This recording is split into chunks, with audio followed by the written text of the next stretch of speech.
Ladies and gentlemen, welcome back to the Far End of the Bench podcast. My name is Niko Bryan. To this week, we got a lot of stuff, a lot of football to talk about.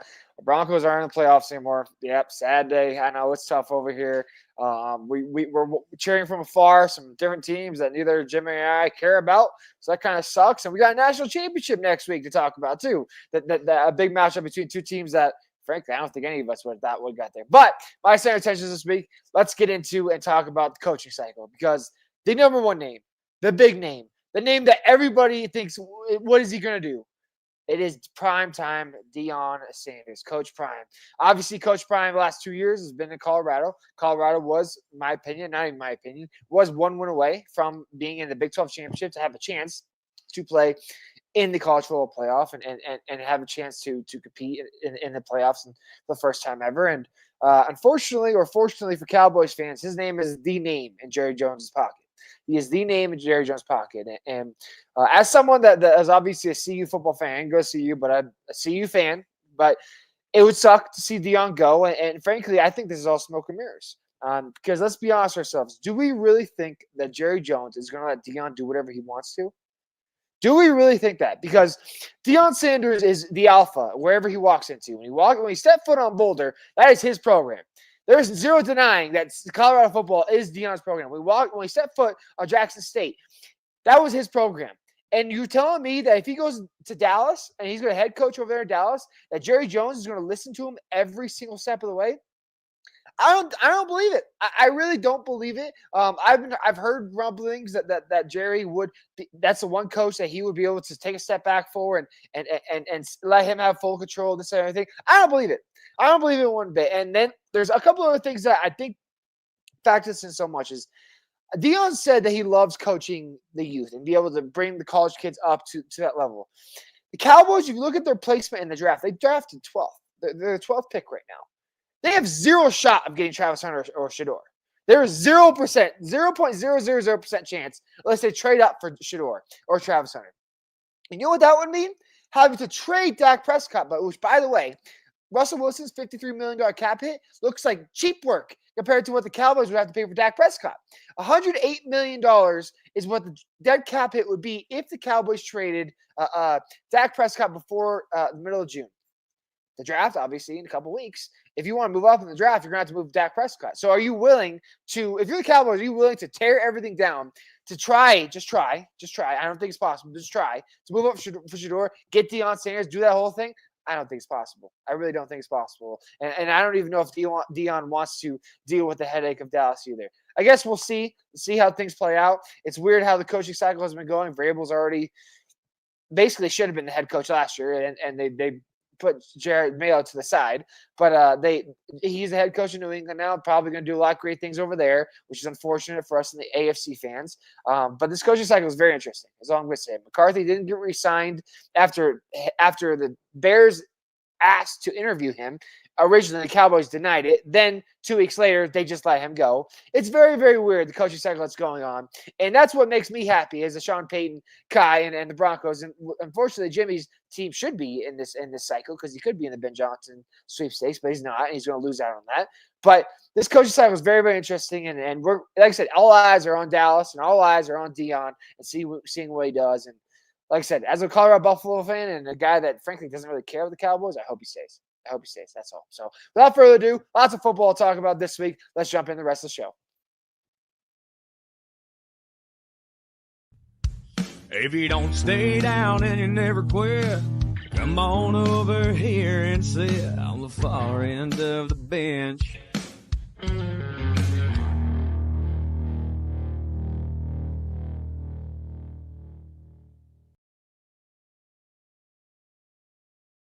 We are so happy that this is when we get to, excuse me. I'm so happy that we get to bring this to all of the beautiful people who like to listen to this show, because that's what they are. They woke up this morning, they looked at themselves in the mirror, they saw a beautiful person staring back in their face, and they said, you know what? I'm going to throw on Far End of the Bench, episode 215, at FEOTB Pod. I'm going to throw that on as I drive into work, or maybe I'm sitting at home. I'm able to work from home, still working remotely. maybe you're taking a day off. I know that maybe some people are taking a 4-day weekend because of the holiday that we have coming up on Monday. No, not Inauguration Day. Okay. Martin Luther King Jr. Day is also Monday. It's weird that they landed on the same time, especially in this year. But ladies and gentlemen, thank you guys very much for tuning in. Jimmy Pilato, my co-host Niko Bryant, you guys saw him in the center of attention. He's right. There's a lot of football to be talked about. And we're not going to get right into it because I think that we're going to talk about some of the other things that have been going on. I'll let you talk about the Nuggets first, and let's start with your experience because it sucks too because I don't know if you saw this, but Ohio Sports Talk fell out last night, so I didn't even have the show to do. So I could have been the one that was there and with you, but Niko, you were at the Nuggets game last night, and I'll let you tell your story from your end. For those that know me or know the show, know that my dad's had season tickets to the Nuggets and Broncos like my entire life. He's had season tickets to both those longer than he's known my mom. And obviously, I've been like I'm not trying to brag when I say this, but like I've been to a lot of basketball games. I've been to a lot of Nuggets games and seen a lot of games in my heyday, and I will continue doing it because I love it so much.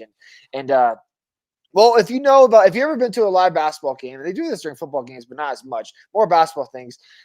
They do things during the TV timeouts. They do things during the TV timeouts. They do things during the quarter timeouts. They do during the halftime. Shout out Red Panda. If you know, you know. Like, you know that there's in-game things that they do with the fans, this and the other thing. Well, for the first time in my 500-plus games that I've been to in my life, I finally got selected. I finally got selected to go on the court and be one of those idiots out there making a fool of himself. Not a fool of myself because I won, which we'll get to the video here in a second. But get to go on the court and do a relay race, which was so damn exciting. So obviously the game last night, look, we don't need to talk too much about the game. I put the ball in the basket more times last night than DeAndre Jordan did. And he started and put up 25 points, okay? But, yes, that's my ass on the big screen, my ugly, dumb face and basketball with my Russell Westbrook jersey. I don't know what to do with my hands. That I won, by the way, winning my fantasy football championship. That's the jersey I got. So shout out the boys for my Dynasty League for getting me that jersey. But the relay race was simple. I had to make a layup. Obviously, I play basketball before. That's easy. That's the easiest part to me. Then I had to go to mid-court, had to stack cups. Shout out Bellevue Elementary School for teaching me cup stacking. And like I said, if you were speed stack. If you were in elementary school from 2005 to like probably 2013. I don't know if they stopped it or they still do it, whatever. Yeah. I don't know when they stopped it, but speed stack cupping was a real thing where you had to put your hands on the thing and you had to stack them all. Did you guys have the mats with the little timer at the top where you had to slap the mat to get it to start, and then you had to slap the mat again to get it to finish? There was none of that, but all I had to do was I had to stack 10 cups, which honestly very easy. Okay, the hardest part for me was trying to bowl and not miss the cups. So I had to, once I stacked the cups, 10 cups up, I had to walk back and I had to bowl a basketball and knock them down, and I had to recycle them. Well, I did all that before the other guys stacked the cups. So, like I said, this is my one shot that I've had in so many times going to games that I had to do that, and there was no shot I was going to lose. 0% chance I was going to lose. And I won $100 gift cards out to sports. I haven't spent it yet. I'm being smart. I'll be patient. Maybe get another jersey. Who knows? We'll see. That's to be determined.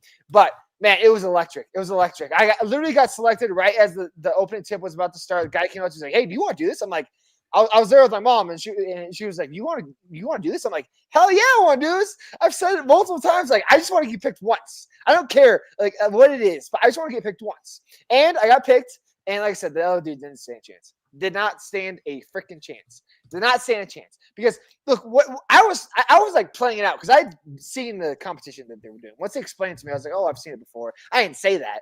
I just knew it in the back of my head that I'd seen it and I know what I'm supposed to do. The other guy was clueless.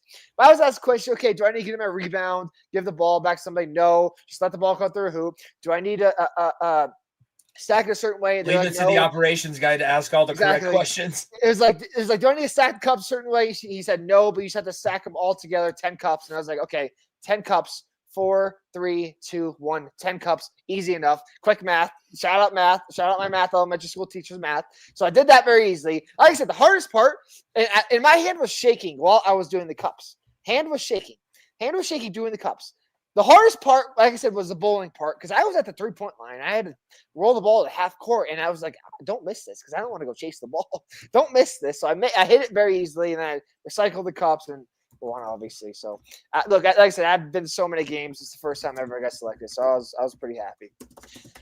I think, before we get to the video, which that is coming, I do have it loaded and everything, so I'm not filibustering anymore. But this is the wildness of how yesterday worked out. So, was supposed to do a show with Jordan last night, didn't work out.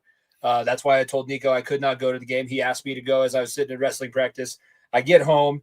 I'm sitting here. I'm playing video games. I'm just relaxing. I have college football going. 10th conference championship. We're going for 11 national titles at Permian. Life is good. And then all of a sudden I get a text, not from Niko at first, because obviously Nico's busy.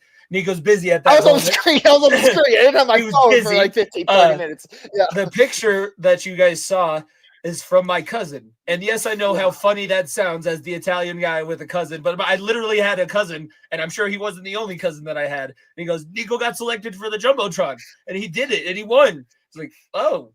And he sent it to my dad, and I were like, shit, okay. I didn't say it to anybody else, like, oh, I could have been there. I could have been the hype man. I could have been on the So I was with my mom, and usually when they do that, they do put two friends against each other, Jimmy. So there was a chance that if you were standing there next to me, that would have been so bad. That would have been so bad.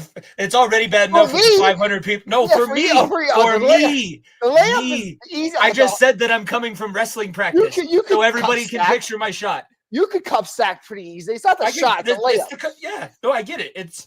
I don't think, because it's not my sport. I come from wrestling. That's where I'm comfortable. If we're going to do a takedown in the center court, that I feel comfortable with. You could have had an easier victory if it was me, because I just you've seen my shot. You've seen, and the 400 people that have watched our little rec league basketball highlights where I ended up getting on the court. 4 years ago, almost. Wow. Still, yeah, it was.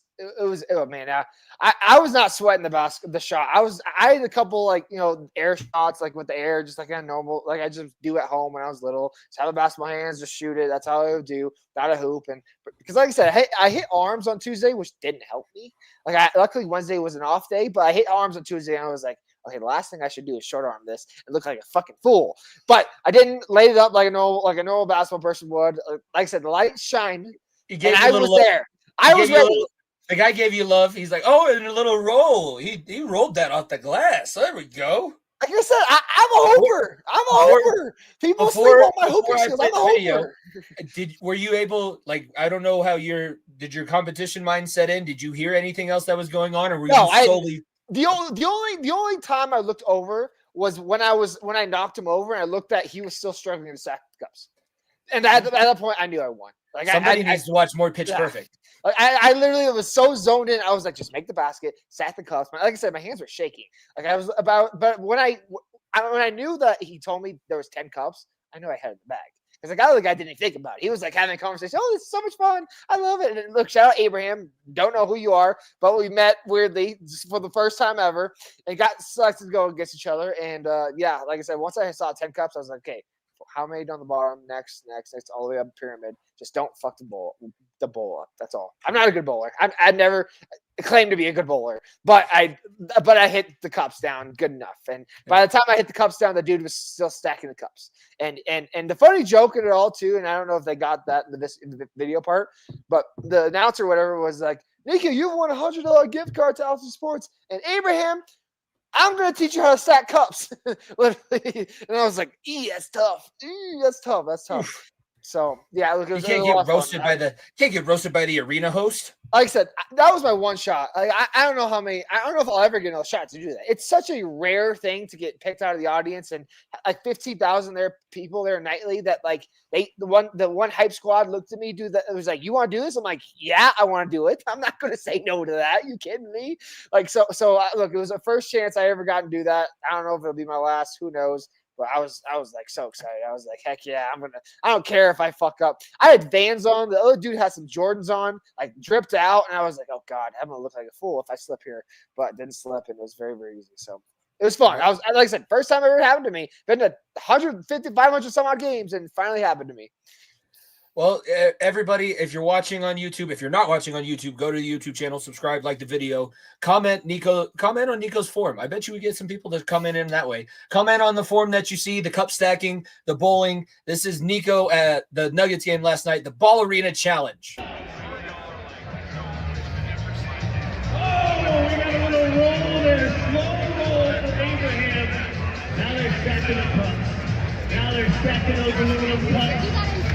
Niko's moving faster. Oh no! Abraham's falling apart! Okay, you gotta fight them! Oh! That was a bad strategy job. Just remember to recycle those cups. Niko is the winner! It was all those pesky cups. All right, Niko, you were going home with a $100 LTFS gift card. Abraham. It cut That's out right a way at the better. end. That's you just send me that video. That's a great video. As opposed to my poor mom trying to make a video. I did have that one there, and I was gonna play both, but then I saw it as I was editing them. That was the one my cousin got off the jumbotron. Like I said, it's good to have a guy. Great. I had a guy at the Nuggets game. What can I say? Niko thought he was going to the Nuggets game without me. Not so fast, my friend. That was great. I will say, like I said, I'm so happy that I won. The loser didn't get anything. Like poor Abraham walked away with nothing. But I will say, in terms of like presents or things I could have gotten, the next guy who had to shoot a 3-point shot won courtside seats to the next game. So I was a little bit salty about that. I'm not gonna lie. They saw you and they went no shots, layups, and bowling. Exactly. And like I said, I could have stepped up there and shot a 3-point shot and had 30 seconds to make one. I'm pretty confident I could have done that. And that dude hit a shot and got courtside seats in a Michael Porter Jr. signed picture, and I was like, fuck, I got a $100 gift card. What the shit is this? Doesn't even buy me a full jersey. Look, I'm not going to complain. I got selected. I won. I could have walked away with nothing, but I walked away with something. So I'm very, very happy, very, very thankful for the Nuggets for allowing me to do that. It was a cool moment, and it's awesome. It's funny how it's a big city. Like Denver has a lot of people, and you said it. There's 15,000 people there, and if somehow, some way, it comes back to me, I knew before you even won. I knew before you even walked off the court that you had won, and I had the video proof on my phone. Let's get into the football that we were mentioning. We're going to start in college because I want to talk about these semifinal games, and I want to start with this one. I took a couple days extra on the blog. I don't know if people realize this, but on Saturday I did not watch any football because I was at a wrestling tournament from 7:30 in the morning to 5:30, 6 o'clock at night. And that was after being at a wrestling tournament the day before from 5:30 to 10 o'clock at night. So I was a little bit fried. I was a little bit cooked. I watched this game on Sunday. It was a great game. And I think that's what we can start off with is the semifinal round lived up to all of the hype and expectation that this 12-team bracket brought within itself. And I could say the last two rounds have been fairly good outside of the Oregon-Ohio State game. The last two rounds have been okay for that wasn't even last round. The last two rounds of this playoff, the semifinals, the quarterfinal games, that has been what this playoff is all about. And we have Texas in a situation to win the game at the 11-yard line after running a terrible toss play that gets blown up. It was a tie of the game. They were down by 7 and had a chance. Like all the momentum in the world is on Texas' side, and then. Man, shout out Jack Sawyer. It's part of our title this week. Scoop and score, 83-yard scoop and score. We flamed Jack Sawyer when he got cooked against Michigan, and look, he took it to heart when they planted the flag. Obviously, he should have played better to beat them, but frankly, he played he had that last pick to almost seal the game against Michigan. So it wasn't his play; it was the fact that he was whining about the flag. Yeah, but the guy has like I said, I'm mocking. Be honest with you, I'm mock drafting because we'll talk about the NFL here in a little bit. But I'm mock drafting and seeing where players fall and everything. Jack Sawyer is jumping himself into the top 25 conversation for an edge rusher because of they see this outside linebacker pressure where he's got great speed off the edge. He can also drop back in coverage. He's got a little bit of everything that you're just seeing so much. We really saw this in the scoop and score over Quinn Ewers. Yeah. Like I said, this offense for Texas was built for Arch Manning. I've said this a couple times. I'll keep saying it. Quinn Ewers was unfortunately his draft stock. He was going to be a top 3 pick until the season happened, and obviously everything downfall happened. But man, I'm very interested to see what comes out of this because this Ohio State team. I've said that Ohio State is one of the most talented teams by far. This is one of the most talented offenses we've seen since Burrow and Jamar Chase and Jefferson. Like the talent offensively has NFL talent across the board, offensively and defensively, and it's a great product of what Ryan Day has built over there. And yeah, man, look what Jack Sawyer did, and that, like I said, when push came to shove, Ohio State proved why they're one of the best, if not the best team in college football right now at this moment, and unfortunately Texas fell from it. I will say it was a little nerve-wracking there the reason why Texas was able to have that drive and nearly come back was because Ryan Day and Ohio State did fall back into that trap a little bit that they had against Michigan. Give them credit because they pulled themselves out of it instead of trying to fight through the entire thing like that and running your forehead against the wall. But they are good in space. Texas's D-line is really good. Their interior D-line is really good. You don't have to beat these guys where they're strongest. You know, you don't have to go through the obstacle. It's better to sometimes find a way over or around. And you have Jeremiah Smith, and they're doubling him. Great. You have Emeka Egbuka. You have Cardale Tate. You have Travion Henderson. You have Quinton Judkins. Okay, they double one receiver. They double one receiver. Great. Like, you can't let that can't happen. I mean, because Notre Dame's defense, we'll talk about it when we get to the preview of the national championship game and when we talk about their semifinal matchup, but they cannot have a little bit of a lapse like that against Notre Dame's defense because Notre Dame's defense has shown to be very opportunistic. And Ohio State has struggled when Will Howard gets confused by defensive schemes. He wasn't all that great against Texas, and it really was like that. The sequence, the play right before the scoop and score was really like the end of the game. That was the backbreaker. Why, at 4 yards away from the goal line, do you run a toss play that goes 10 yards into the backfield with the possibility of your offensive lineman, your tight end, getting blown up and a guy making a play in the backfield? That just is dumb scheme-wise. Yeah. Situationally, it makes no sense. Sarkisian, you should be better than that. Yeah, as a Sarkisian, that's obviously in the NFL rumor mill too for coaching jobs, which is so interesting. But yeah, like Ryan Day proved it like so much. Like I'm as a Bronco fan, I'm looking at my chops at one of these Ohio State players. Like whether it be like Egbuka, Henderson, or Judkins, like one of those guys in Broncos next year. I'm so damn excited because, like I said, these guys have skill power. Henderson's more of a heavier set, stronger runner. Christian Judkins more skill, get to the outside a little bit better. And Egbuka, like I said, Egbuka is he was the number one receiver walking this year, and he doesn't have to be the number one receiver. He's the number two receiver, and probably, if not probably, the best number two receiver in the country right now.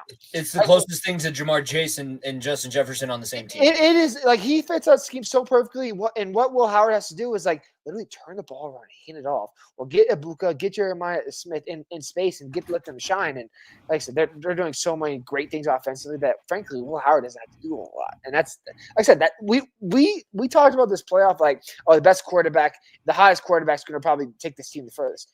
I can't sit here and say Will Howard is the best quarterback in this whole thing. He hasn't been great. I can't sit here and say Riley Leonard has been the best quarterback. Have they made the correct decisions as opposed to the others? Absolutely. They've made the right decisions. Like I said, Will Howard's made the right decisions. Riley Leonard has made the right decisions to get themselves in their spot like this. And frankly, these are the last two. These two guys won't be playing at the next level more than likely, if not career-long backups.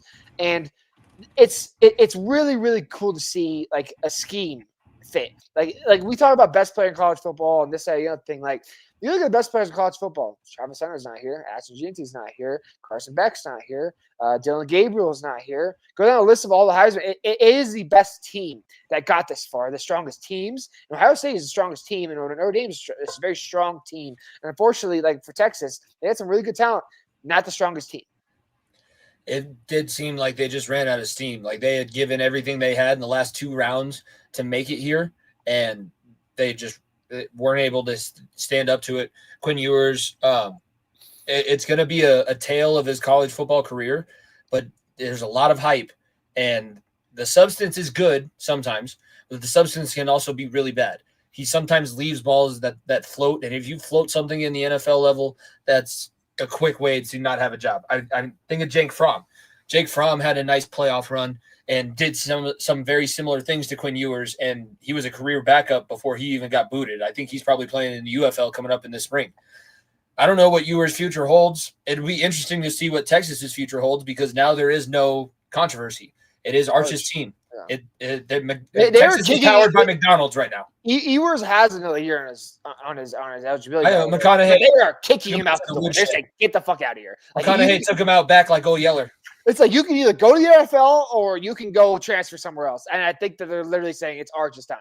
And I think they're ready for that. And I think Sarkisian is pretty like ready for that too, because I think the depth of an offense, and especially how good Arch could be, like it's frankly so far surpasses what Ewers can do in offense. the talent level the ceiling is a lot higher. As much talent as Quinn Ewers has, the ceiling with Arch is a lot higher, and he'll be able to help Sarkisian out because right now Sarkisian has to call perfect games for Texas to be successful. Arch is a guy that can make some different plays that you don't scheme up. Like you don't scheme up a 50-yard quarterback scramble, but they can happen. And with a guy like Arch, that can happen a lot more. The other side of the semifinals, we can talk about Drew Aller throwing the interceptions. I don't necessarily. I mean, he's taken enough of a beating, and I think that he deserves credit for falling on the sword for all of the other guys in that Penn State locker room. But Niko, I will tell you who lost this team the game, and it wasn't Drew Aller. It was the receivers that did not have any more than a yard of separation at any point throughout the entire game. First time in FBS football history, outside of a service academy, that a team has not completed a single pass. A single, not one. Every completion went to Tyler Warren or a running back. That's just crazy. It's ridiculous. So crazy. Because they run so a spread, throw the ball around offense, and he couldn't do anything. So I don't want to put a whole lot of blame on Drew Aller. I mean, maybe you'd like to see him elevate. I don't know if he can. I don't know if he can elevate. If you got him some good receivers, he could throw the ball a mile. I know that. You gotta know where the blame should have went. It's a guy who can't win a big game. I told you, there's the big game. Did I not say it? That was the big game? It wasn't. Like and you blew a 10-point lead. No slight to a 10-point lead. No slight to Boise State. No slight to SMU. Those weren't big games. This was the big game that he found. That frankly, you can't get the ball to receiver once. Not even a receiver screen. Not even something to get them open. Like I understand Tyler Warren is an all-world tight end. Like he's that good. Okay. He got knocked out, and they were like, "No, you got to stay in, and we got to keep throwing you the ball." We have nobody else offensively, and like this whole Penn State defense. Like I said, Abdul Carter is in the conversation for the top pick in the draft. Like he is even with one arm. He was pass rushing with one arm against Notre Dame and still getting home. He is in the conversation for that. And whether or not Tennessee takes him, that can be a conversation for later. But like that defense was very, very good. But if I'm a Penn State defender and I saw what Drew Aller did not throw the ball to a single fucking receiver, and then we had a lead and we just fumbled the ball, like it shows, like I said, I cannot say this enough. Marcus Freeman is one of the best young head coaches in college football. I don't know his age, but I know that he's got a big family. But like 38 years old and he's doing this at a program that, let's not forget, was thrown away by Brian Kelly. Thrown away. Saying, I don't want you. I'm done. You can't win at Notre Dame. Can't win a national title at Notre Dame. And Marcus Freeman in, what is it, third year, fourth year now at the helm of Notre Dame is just – frankly, building a team up of, I'm going to use the pun. I don't know how well it works here, but Rudies. It's a bunch of dudes that frankly are good football players, but like at these SEC schools, Big Ten schools, probably wouldn't start. Let's keep it up.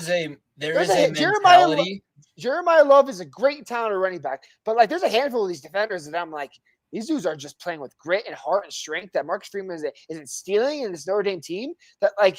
You have to think about these guys as that good of players because they are, and they have that heart and mindset too. And yeah, it's an all kudos to Notre Dame. And there's what Freeman is doing, what Riley Leonard, like I said, he was left to the wayside by Duke also, and then he comes in and and like is their I think third straight transfer quarterback coming in, or maybe it's their fourth.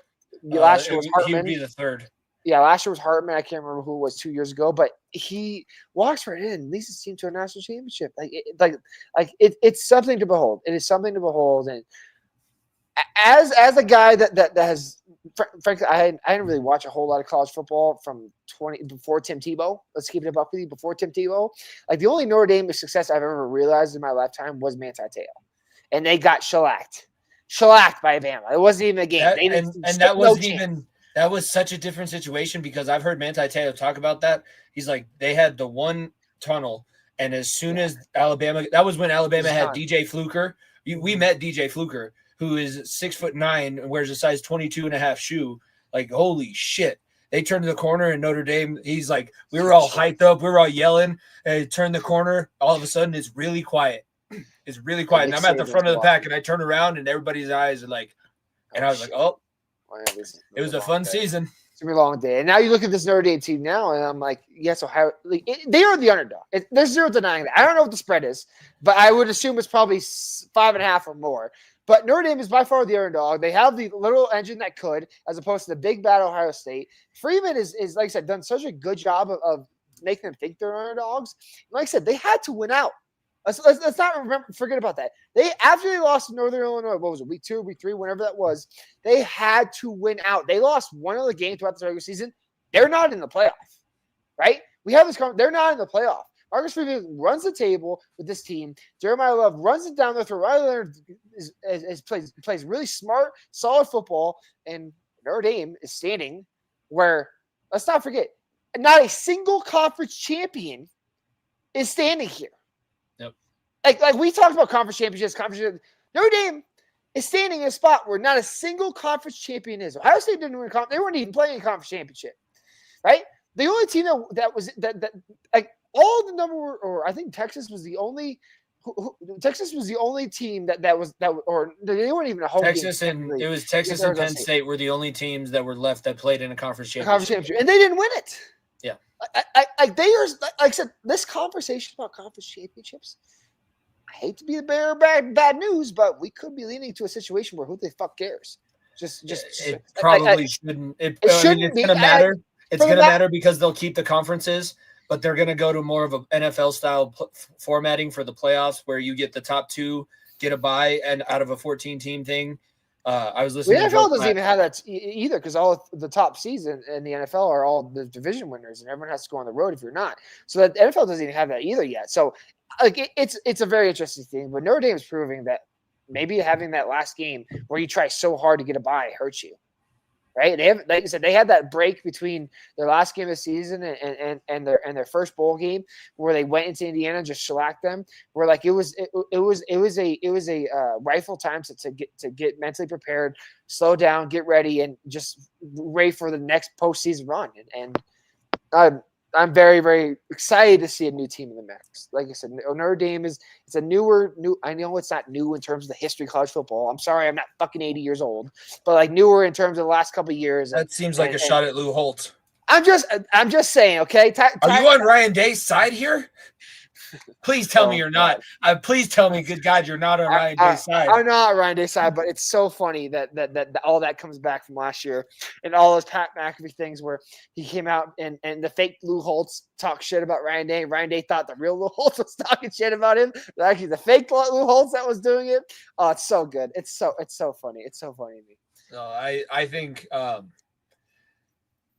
this is the toughest team that Notre Dame has produced in a long time. And it goes back to, I like to look at the offensive lines, and I love the offensive lineman huddles before the games. There's people that are now filming it from the stands. Their motto in this playoff is 60 minutes of fuck you football. And they mean it.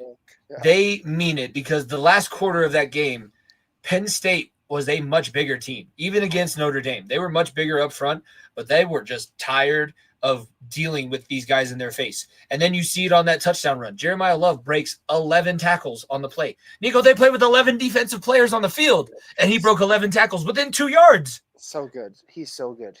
I don't think he can come out this year either. I think he's a guy that's coming. No, he's a redshirt freshman. Oh, so he's got another year. Sam and Jeremiah Smith too. Like, look, this next year's class is just unreal draft class. Like it's a who's who with the crop of talent that it's going to be coming out. But like I said, Jeremiah Love is.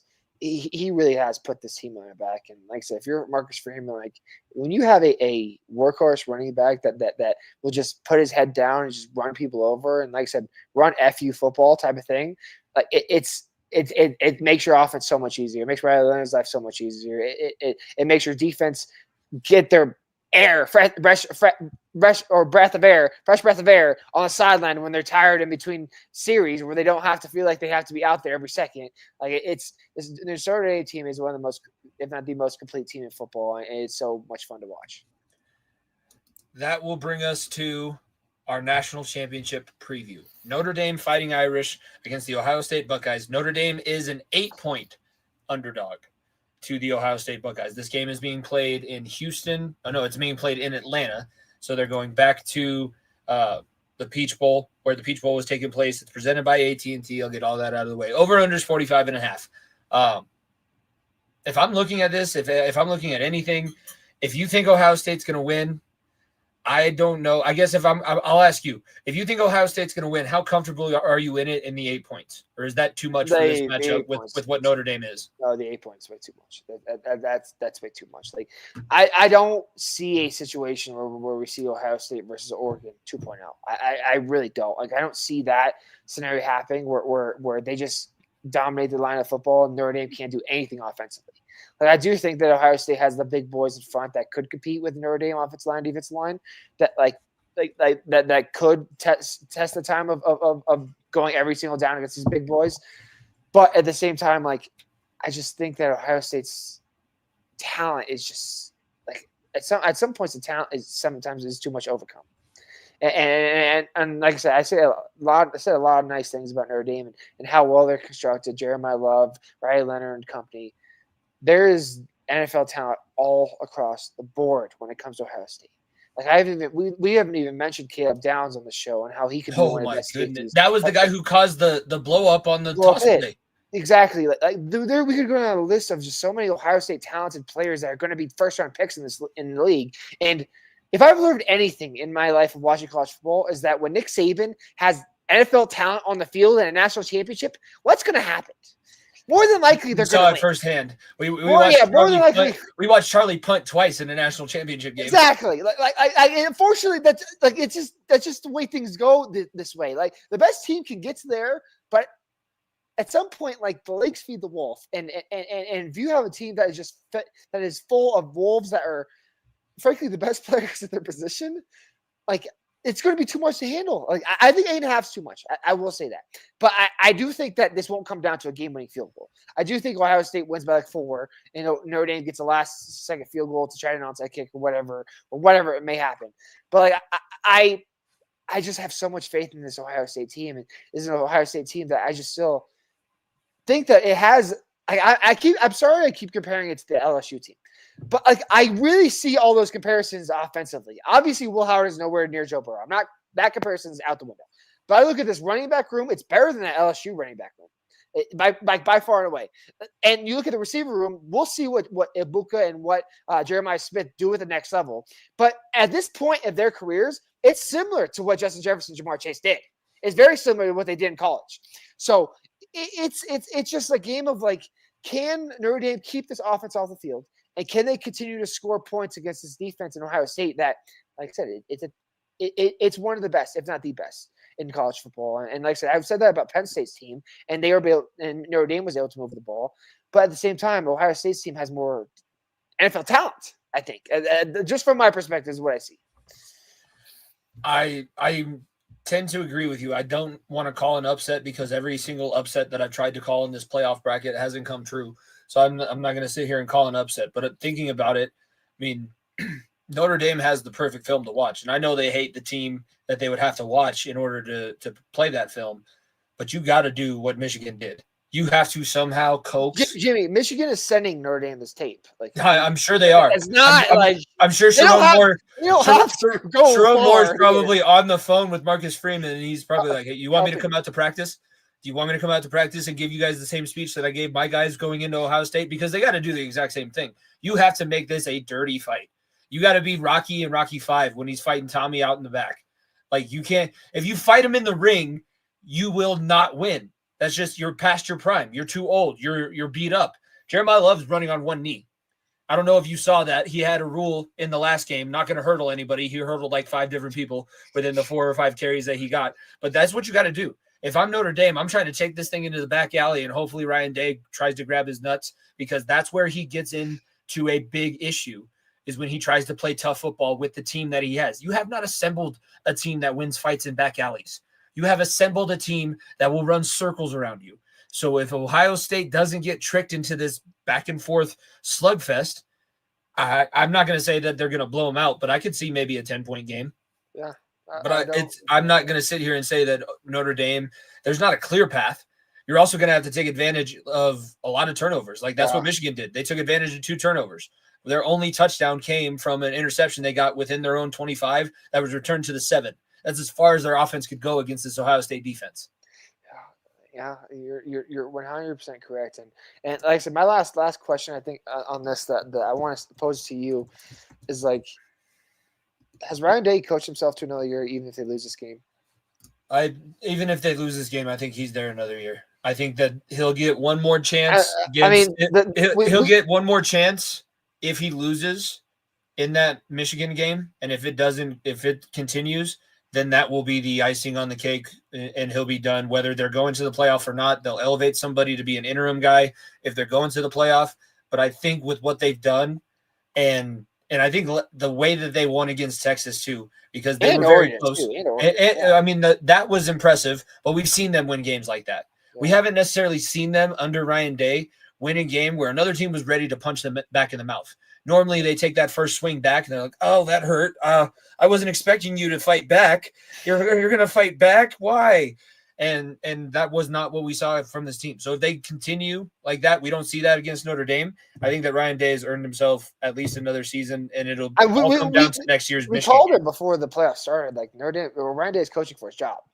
Like he absolutely is, and a wounded animal is dangerous. And we said that if he doesn't win it, they should probably consider replacing him. But the guy that I said should replace him is not available anymore. He's in the NFL with the Patriots. Vrabel would have been the guy that walked right in. I don't know if he would have done college level because I think he's more an NFL guy. But if I'm Ryan Day and I still think he's coaching for his job because. Next year, let's not forget, they lost to Michigan at home this year. Are you going to fire him though? Because when you're going to end this a month into the spring semester, you're 8 weeks away from spring ball. If you fire at the end of this playoff bracket, that is a whole other animal that you got to throw into this. And you got to look at the landscape of college football. Who you could get, I guess, and maybe it's a young up and coming guy to try to bring in more invigoration. You kidnap Kenny Dillingham and convince him that he was born in Ohio. Yeah, there's got to be some Ohio. Little piece of shit that is coaching and somewhere that loves the program still that's not coaching Ohio State. Jordan, we love you. You're not a piece of shit. No, I'm just saying coach. I know he's a coach. He's a coach at one of the high schools. Yeah. So college coach. I'm sorry, I wasn't talking about you, Jordan. Don't worry. But I'm just saying they have to go on the road to Michigan next year. Yeah. They are going to lose both running backs. They're going to lose Emeka. They're going to lose Will Howard. They're going to lose all of their linemen. Even though they've hurt. So even if they lose this game and they do get another year, Ryan Day is gone next year. I can almost sit here and guarantee it. Because if you couldn't beat Michigan at home with as bad as that team was this year, they're going to get better. Like Bryce Underwood, the quarterback that's walking in, 5-star recruit. I don't even know if he's going to start right away, but they're going to be much better off this year than or next year as opposed to this year. They now have more money in their roster than Ohio State too, so they're even outspending you again. So frankly, you have to win this game. If you want to coach 2 more years, I'll say 2 more years. He has to win this game. I think we're on the same page. If he loses, it's all coming down to Michigan, and we know what he's going to do against Michigan. Exactly. So I have no faith in him doing that against Michigan, but in this type of matchup where it's you don't have that Wolverine helmet on the other sideline, it does take a little bit of pressure off. So I don't know. We'll see. Let's go into. So we're both predicting Ohio State to win. Let's go into the NFL playoffs, and we're going to go back to Wildcard weekend. And I have it scrolling underneath for a very good reason. It's called Wildcard Woes because if you've been watching the show, our picks have always been presented by Find the Good Brand. Go to findthegoodbrand.com. Use promo code BENCH. You get 10% off your order. They also donate all 10% of all their proceeds to Mental Health America. And there's some teams that should probably sign up for some therapy. Not me. I'm not even sitting here. I'm not talking about you. I have a kid from Tampa in my class, and I felt so bad for him. I didn't even say anything. And you know me. You know how hard that is for me to bite my tongue. I didn't even say anything. I was like, yeah, you guys need to fire your coach as bad as my team does. That's what it comes down to. Oh, man, that was a tough situation. Let's start with the elephant in the room because obviously we started last week with me jumping on my high horse saying that this team deserved a chance to playoffs. We both picked this team to win. Didn't happen, obviously, but the Broncos go up to Buffalo and frankly get their ass kicked. It was, like I said, it was a fun first 3 minutes. I was having a lot of fun in the first 3 minutes. You punched the bully square in the face. You punched him right in the fucking mouth, but got popped right back quickly. He took it, and then he's the kind of guy that and then licked it before he hit you back. He's like, yeah, I haven't had this in a while. It's the old Thanos meme. We should have went for the head. Instead of chopping the hand off, you should have went for the head cap. That's all I'm gonna say. So this team, like I said, we should have been there. We got in because we won a certain amount of games, and then frankly we had no right to be in there with how our team was set up and how. It's a lot of the 7 seed. It's a lot of the 7 seeds. It's not just the Broncos. The 7 seed has been very unsuccessful. Yeah. Except for the other. Well, I think it was Green Bay last year against Dallas. Yeah, that was the only one. That's the only 7 seed that has ever won since they've bumped it up an extra team on both sides. Exactly. It was a long shot, especially going to Buffalo with, like I said, we don't need to have this argument about who's the MVP. But even if you're a Lamar Jackson fan, you can't argue that Josh Allen is not having an MVP type season because he is. And if you're a Josh Allen fan, you can't say the same about Lamar Jackson. He's having an MVP type season. It's like, okay, which MVP do I pick from? Literally, that's literally all you're doing right now. But Josh Allen, like. What I saw was a team that's ready, that built themselves for a championship, and a team that built themselves preparing to try to make the playoffs. That's the difference between two teams. It frankly was. The Broncos were building their team to try to get to a point where they can make the playoffs, fight for a playoff chance, all that. The Bills made themselves the way they are so that they can make this long run, go on a Super Bowl type of run. That was the major difference between these two teams. Oh, and they did it smart. We talked a little bit about Vaughn. He didn't really show up that much in the regular season. Come to find out, they were on an intentional pitch count, and he looks really fresh and was getting after Bo Nix, and they got Milano back too. And guess what? Bo Nix's legs were not that much of a factor when you got the olive oil giant chasing after you in Milano. So even with all the injuries that we know that they have, even though they're not a perfect team and they've had games where they slip up, they are still they're relying on 17. The way 17 goes is the way the rest of the team goes. And 17 so far this season has not had a game where he's let his foot off the damn gas. 17-4. I'll give not Dalvin Cook, fucking James Cook, even that much more love too, because the man has been a workhorse all season long. He has been a workhorse all season long. I get he's not putting up fantasy football god numbers, but if you look at I've watched a lot of Buffalo games on national television this season.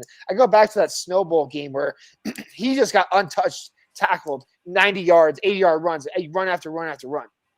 And having that dynamic of a running back, and this is why I'm so harping on Bo Nix of getting a solid running back and a solid running game, because it'll make his life so much easier. It opens everything up, because when you have to start loading, like I said, I said the X factor was the linebackers of Barton and Stroud, and they got exposed. We couldn't stop the run. And then when you couldn't stop the run, Surtain was getting frustrated, getting cooked. Riley Moss got cooked. You saw the holes the Broncos had. Frankly, you saw the holes that this team can try to get better at, and the Bills did it better than anybody of just enforcing, making smart plays, not making dumb plays. Like if there was any other team, and I'll go down the list of playoff teams if you want to. If this was the Chargers, if this was the Texans, if it was the Buccaneers, or any of these first teams that lost in the first round, possibly, like if they get popped in the mouth like that first drive, they're trying to swing for the fences right back. He can pop to the mouth for a 50-yard touchdown pass first drive. You're like, oh, shit. Well, it seems like, oh, fuck. How are we going to recover from this? Josh Allen said, calm down. That's their one. Calm down. Everybody gets one. Tell him, Peter. Everyone gets their one. Calm down. We just got to play our game and let our defense literally sit on the sideline and go make some hot cocoa, because it was 30-10 in the fourth quarter of how much time of possession they had. More plays. 15. They had more plays in the red zone in the second half than we did of offense. Like literally all you needed to know for the game. Like I cannot stress enough how many good things that this Bills team did, and like we'll talk about it more when we talk about the other playoff games. So I don't want to talk too much about it. But the Broncos, what they did this season, like it is a massive success. Like I saw people grade this season as a C and a B minus and a D, and I'm like, it's the lowest in A minus. It's not an A plus. A plus was get to the conference championship, win a Super Bowl, all that. Okay, it's not A plus. This is an A. This is an A minus, A minus at minimum season, because you look at what this team is doing and what this team is building upon. This team has the pieces to build upon it. Because I think some of the hardest things to build, in my opinion, build a team around is A, coaching, which we have, Sean Payton. B, a quarterback, Bo Nix, we have him. C, a defense, a solid defense, which you have. Like you have a few holes here and there, but you still have Zach Allen, Nick Bonino, Mr. Tan Company. So you have a very, very solid defense. And you have an offensive line. You have those four components of a team, offensive line, defensive line. You have those four components of the team. You can fill those holes as you come along. I cannot stress this enough. Look at the talent that didn't make the playoffs. Look at like I said, T. Higgins, Jamar Chase. I hate to keep breaking bad news. Didn't make the playoffs. Brock Bowers didn't make the playoffs. You could go down a list of some of the best. Devontae Adams didn't make the playoffs. Some of the best receivers in football didn't make the playoffs. Some of the best tight ends in football didn't make the playoffs. The Bills are here on the back of Josh Allen and, frankly, a bunch of no-name receivers and Amari Cooper, right? Like they traded Amari Cooper for Cooper later in the season. They're relying on a heavy run game and dominating the line of scrimmage. And frankly, we're moving towards that, ladies and gentlemen. Dare I say, run the damn balls back. Dare I say it, Jimmy? Because you look at these teams that are left, and we'll talk about everything all together here in a second. Every team has a solid running back. Look at the outside, maybe the Chiefs. The Chiefs are probably one exception. Look at the AFC. Derrick Henry, James Cook, Joe Mixon. Three of the best running backs we're going right now. Very, very good. Pacheco's right? not bad. Pacheco has not experience bad. too. Exactly. He's just been injured all season. So on the other side, right? You have Saquon Barkley. You have Brian Robinson. You have exactly. Then you have Jahmyr Gibbs and David Montgomery. Running the football is back, ladies and gentlemen. Running the ball is back. Offensive linemen are big time back. Offensive linemen are huge. Because guess what? The Bills' offensive line also stood up to a pretty damn good pass rush in the Broncos. And Josh Allen did not have to run all that much because they wanted to try and keep him in the pocket, and he knows. It's like he knew. We said last week, what did we say? Slow rush him. He knows. Okay, you're going to slow rush me for as long as you can, and then you're going to start to try and chase me, and then I'm going to run away from you, and then I'm going to run over everybody, and then I'm going to go score. It's the little Giants. It was the coin. Hot girlfriend on the sideline and enjoy life. And she's going to sing me a song. She's going to sing me a song as I give her a kiss on the sideline. It's the old little Giants of the coin toss. What do you want, Danny? You want us to kick the ball off, take it from you, and then ram it down your throat? Exactly. Josh Allen can do this team so many different ways. It's so important. Like I said, the components of this team and the foundation of this team is better than so many other teams that didn't make it. I cannot stress this enough. Filling a receiver role is a lot easier than filling an offensive tackle role. Okay? I hate to break the bad news to you. There's more talented receivers out there than there are offensive linemen that consistently play every down. True or false, Jimmy? No, it's true, right? And you can find a workhorse running back in the draft or, frankly, free agency or whatever. Like, that's the fun part about this team is, like, we're going to an offseason. Like, the foundation's there. You're the foundation of a playoff team is there. Now we can start building towards being a contender and to possibly getting to that. That's the fun part about being a Broncos fan is the foundation's there. And like I said, if you're upset that we got our ass kicked, go take a fucking hike. Go take a hike, okay? I sat there. Go complain about the Avalanche in Game 57. I sat there and told myself, I will not get mad at this game. It's the old Bart Simpson on a chalkboard. I will not get mad at this game. I will not get mad at this game. I will not get mad at this game. I kept reminding myself like that. We should not be here. We should not be here. We should not be here. And it's true. We shouldn't have been there. And not because of win-wise, because of how far we were counting out for with the dead cap hit and everything. The Broncos have $56 million in cap room this summer, by the way. $56 million. That's a lot of cap room, by the way. Obviously, most of that will go to Zach Allen and Bonito. There's no denying that. That is a lot of cap room, and you can restructure a few contracts to even get that number to $75 million. Sean Payton is going to go get somebody this offseason, okay? He is. I don't know if it's T. It could be Garrett Wilson if he wants out of New York. It could be some of these other young guys. It could be a young receiver. It could be Tyler Warren the draft trade up for. I don't know. They're going to go get somebody, in my opinion. And that's the exciting about Pino Broncos. Like, I cannot stress enough. The foundation is there. The Broncos won a Super Bowl 9 years ago off of poor quarterback play and a talented running game and the best defense in football. True or false? True. I get it. It was 9 years ago. I understand that. I understand that's a long time. That's nearly a whole decade away. But that is still a foundation to build a championship level football. A great defense, a solid running game, and a quarterback that doesn't make mistakes. Well, you have a great defense. You have a quarterback that doesn't make a whole lot of mistakes. He makes mistakes here and there, but a rookie does that. But you have no running game. You have no receivers that consistently catch the ball, too. Because the amount of times I saw Cortland Sutton doink the ball off his head, that I saw little Jordan Humphrey fumble the ball in the back of the field, like I was just like, there's only one weapon on this offense that I want to return, and it is Marvin Mims. Javonte can leave. I love Cortland Sutton. Go. Marvin Mims can be the number 2 receiver. I don't give a fuck. you got to bring in a whole new weaponry. You have to bring in a whole new weaponry if you want to take that next step. Bring in the arsenal. So, like I said, that's the fun part of this offseason because, look, I love the offensive line. I love running the football. It is more fun to talk about receivers. It's more fun to talk about running backs. It's. I know not for you. For me, it is. It's a little bit exciting to be able to chop my lips at that. So you spend 4 years in a running back room. You forget your roots, Niko. You I forget your home. I know. I was left guard. I'm all aware of that. I know. Running, like I said, that's why I'm so high on Travion Henderson, Quinshon Judkins, and Sampson, and Amari Hampton. Like, I need one of those guys in the Broncos. Frankly, I need one of those dudes. Sampson will probably be doable. I think Henderson maybe end up being doable too. I think Judkins is probably going to go first because they're going to see a Gibbs type upside with him. And obviously Jinty's probably going to be a top. Jinty too. Let's go to my question is, who had the worst wild card weekend? Because the Broncos, I don't think can count in that because I agree with you. Like you said, they didn't deserve to be there. But we can talk about the Vikings. We can talk about the Packers. Let me stop that for a second. We did deserve to be there because we I was saying we had no shot of winning. We had no shot of winning. We deserved to be there because of winning. We didn't deserve to win that football game. Plain and simple. Yeah. That's the difference. We deserved to be in the playoffs. We didn't deserve to win that game.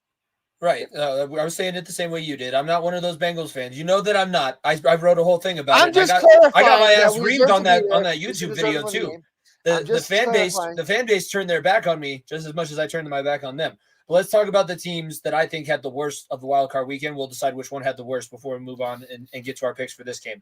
The Vikings, the Packers, the Bucks.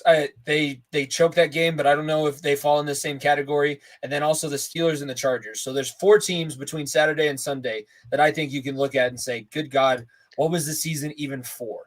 Maybe the Vikings can be a little bit outside of that reach too, because I think the Vikings were on a miracle season and you were just lucky to get there. And, oh, by the way, they only lost to 2 teams, the Lions and the Rams. They did lose to them twice. That's all 4 of their losses, but it's not the worst season in the world. But who had the worst wild card weekend? Sam Darnold also played himself out a lot of money. Okay, like enjoy that franchise tag. I know that franchise tag that may be the most obvious franchise tag in the history of franchise tagging. Okay, is all I'll say. But there is an obvious answer here. There isn't a clear, obvious answer here, and it's the team that had. Who's got it better than us? It's the team that had the bye week. It's very, very clearly the team that had a bye week. Thank you, Rex Ryan. Very, very clearly they had the bye week. Because no one gave the Texans a shot in the hope of this game, Jimmy. No, the Chargers were a 4.5, 3.5 favorite going to this game. The Chargers will what, Jimmy? Charger. Always Charger. Death, taxes, and the Chargers charging the playoffs. The team could look, like I said, there was years and years of football that I watched when I was little, where Philip Rivers and Dane Thompson were cooking my Broncos. And they would look like one of the best teams in football. And then what happened in the playoffs? They lost again and again and again. It doesn't matter who the hell you have at quarterback. It doesn't matter who the hell is the head coach. The Chargers are still poverty. And if you're a Chargers fan, come at me and tell me where I'm wrong, because I'm not. You've never won anything. You've been to the Super Bowl, I think, once in 50 years. I think once. I think it was like what, Dan Fouts, the 1980s or 1990s, like once? No, twice then, because they did go with Fouts, and then they also went in the 90s and got beat by Steve Young and the 49ers. Oh, my bad. So you went twice in 50 years, and you haven't touched you touched the conference final championship, I think, once in that time span, which was with Philip Rivers in like 2010, maybe 2011, whatever that was. I can't remember exactly that year. But Justin Herbert was supposed to be this the best quarterback in the league.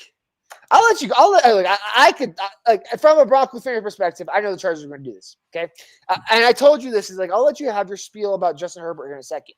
It didn't matter who is that quarterback. It didn't matter. It didn't matter. They were going to do this either way. Plain and simple. Jimmy, they scored a touchdown. They looked like everything was going to come back. They had a chance coming back. And then they had a block kick go back for 2 on the extra point. I was dying laughing. I was watching that game. And this was the Saturday night game before the Broncos played Sunday morning. And I was laughing my ass off. I was like, these idiots, they thought they had a bye week. They kicked the ball.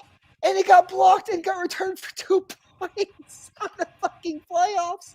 Oh, it's so funny. It's so good. It's so good. It's so unbelievably good. Go ahead on your Justin Herbert hammer.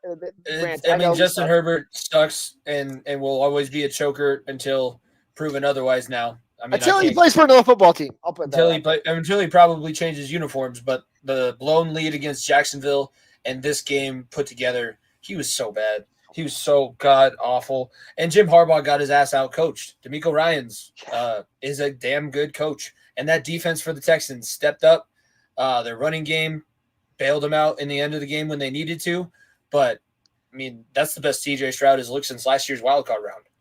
Do I have faith that he's going to do it 2 weeks in a row? He hasn't really done it 2 weeks in a row this season. And I don't know if that defense, Andy Reid coming off a bye week is another animal entirely. This is not the Chargers. It's a very young defense. That's the thing. Like Stingley's very young. Williams is very young. It's a very young defense. That's where the headache may come. But they get after you. But they get after it. They absolutely get after it. And like I said, like I can talk shit about the Chargers all I want. What CJ Stroud is doing with having, like I said, I cannot stress enough why the Broncos need a running back.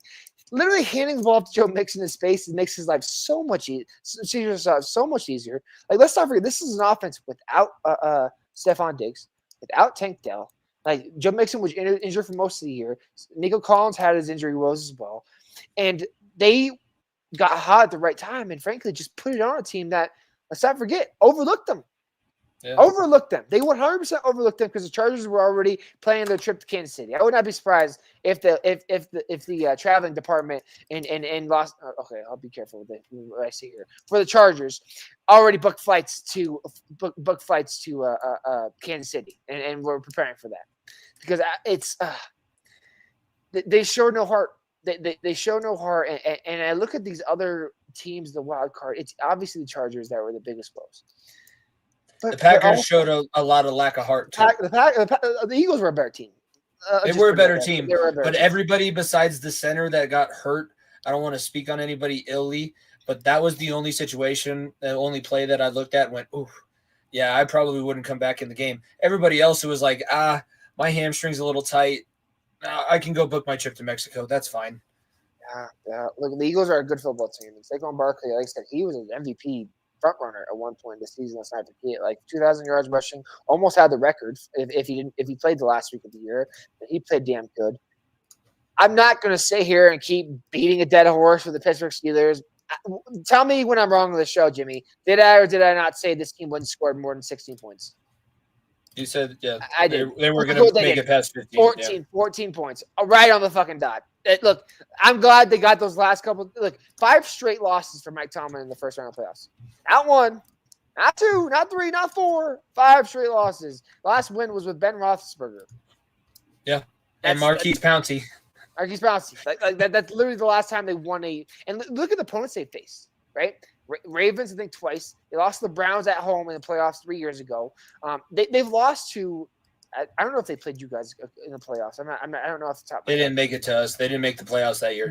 But like they have always like just faltered when they should have won those games. And I'm sorry, Pittsburgh. I if you want to comment down below, the Broncos fans were right, and more importantly, Niko was right. Please do, because I've been saying Russell Wilson has sucked the whole season. I said he had a cute little spurt where you're 10-3 and. Oh, here comes the Steelers. They're playing fun football again. And then, oh, wait, Russell Wilson became what? Russell Wilson. So, Pittsburgh fans, comment below at us, at me, and say, Niko was right. I'm sorry. If you're a Pittsburgh fan, I'm sorry. Niko was right. The Broncos fans are right. Russell Wilson sucks because he does. You're smart. I'm dumb.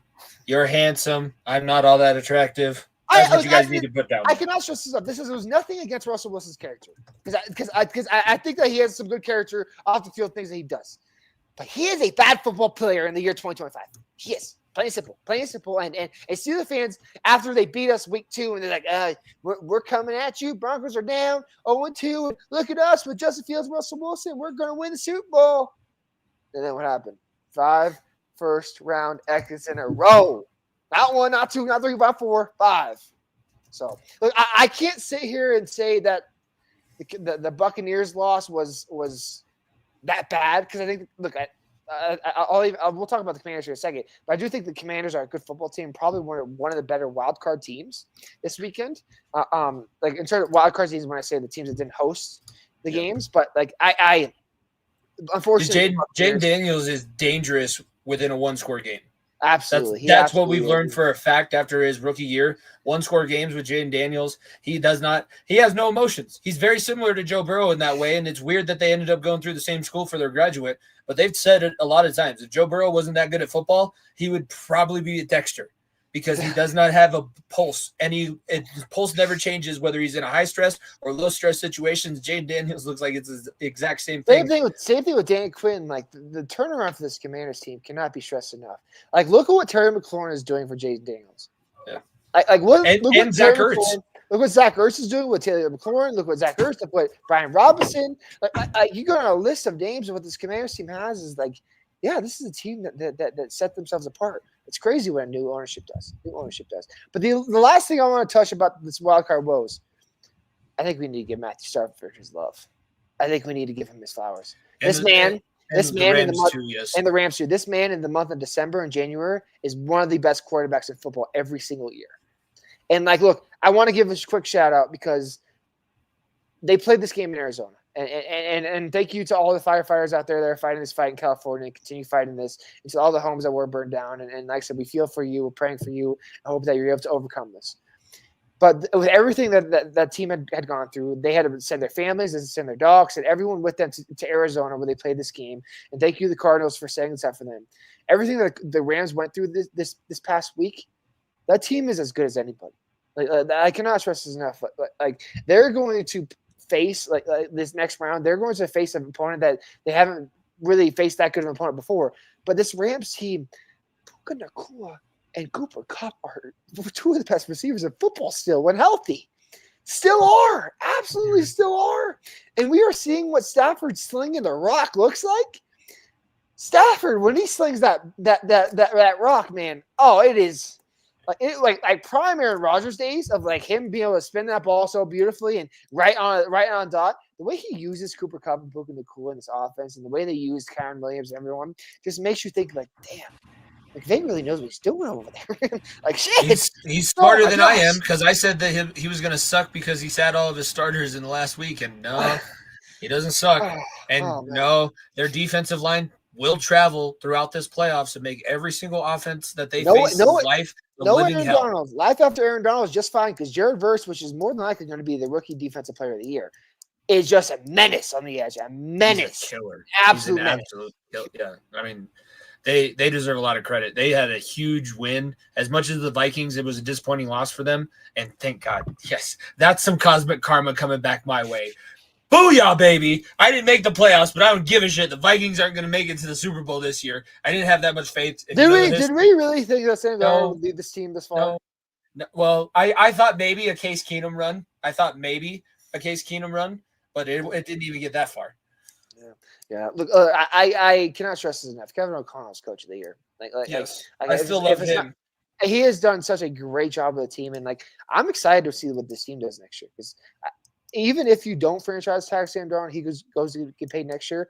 I think that they can still compete in the playoffs. The NFC is not good. That's not sugarcoated. It's very top heavy. We said it's very top heavy. Like you look at the Packers, they snuck in the playoffs playing bad football. You look at the Vikings, who are very, very good. Obviously, they can continue this trend of playing good, strong defense. They need to get better defensively. They probably need a good running back as well. You have Justin Jefferson, Jordan Addison, a great 1-2 punch receiver. JJ McCarthy, who knows what he's going to look like, but he can walk in. I'm sure. I'm not saying he can do exactly what Darnold did, but I could see him doing something similar, where like he just doesn't make mistakes and like he just relies on the weapons. That's what he did in Michigan. He gave the ball off to the strong running back and got the receivers open and hit them in their hands and told them to catch the ball. He could do that. I don't like. I'm not saying McCarthy's going to be this all-world beater and just like it'd be a great quarterback and everything. I think he could easily do what Darnold just did, frankly. And if you tell me JJ McCarthy can't walk in and win 10 games, just say 10 games, for instance, but lose to the Lions, lose to the Packers maybe once, I think he could. Like, I cannot just, the NFC doesn't have good teams. They don't. Like, they really don't. Like, the Falcons, trash. Saints, trash. The Panthers, trash. Like, you go down a list of teams, like, it's going to be like, who the hell is going to win? The Cowboys, trash. Giants, trash. Like, I go down a list of teams. There's better teams The in the Cardinals AFC. mid until Call of Duty comes out. Yeah, Call of Duty comes out. Like it's a whole list of these teams. Like the 49ers suck this year. Like the Super Bowl hangover they always have. Like the NFC is just not good, frankly. And the Vikings can build upon this, even if it's McCarthy or if it's Darnold. I don't think they can win a Super Bowl next year with McCarthy.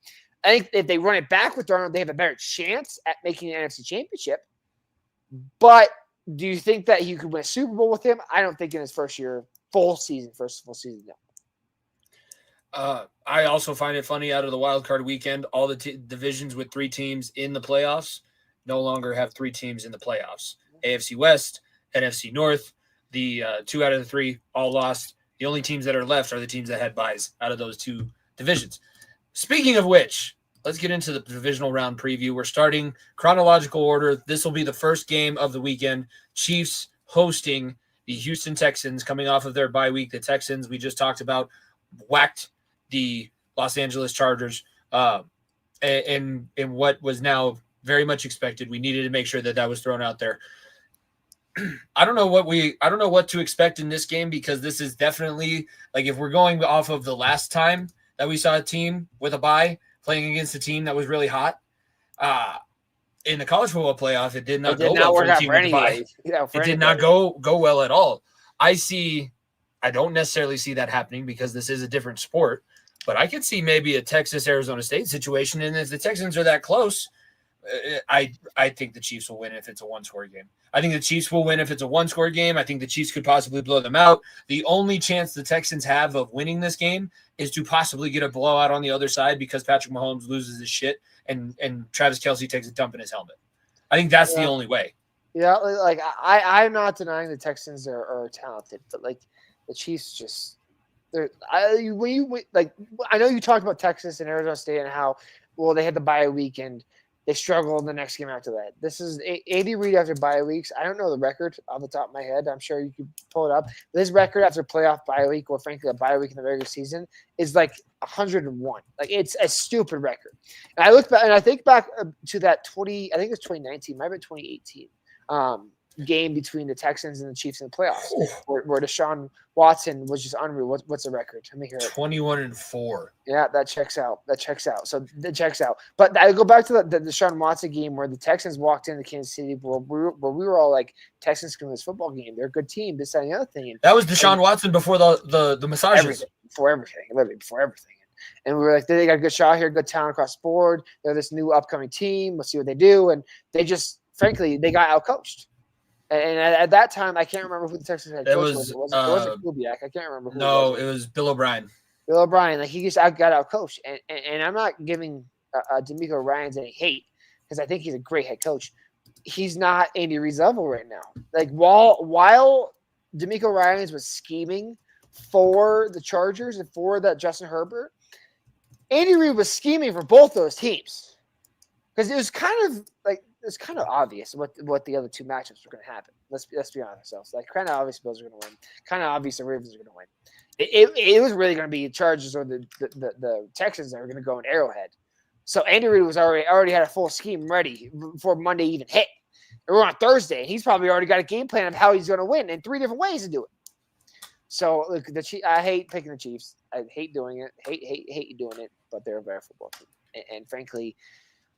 Like I said, going after a 3-peat, it's so damn difficult. It's so unbelievably difficult, and I don't think this is the game that they have a hiccup though, because like I said, when you have to overcome a major stepping stone. Like when you look at 3-peats, I look at the last 3-peat to happen, and let's not forget it was Kobe and Shaq back in the early 2000s. Patriots never got a 3-peat. It hasn't happened in basketball. Lightning never got one.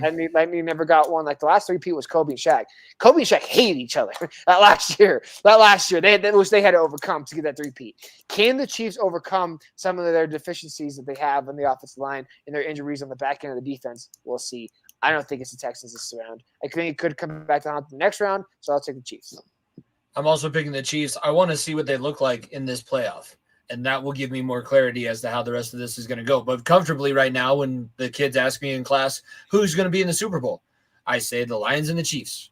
Because if I think about it and I'm just going logically based on what's going to happen, I do see those 2 teams playing, and I've picked the Chiefs to be the winner because I haven't been proven wrong yet.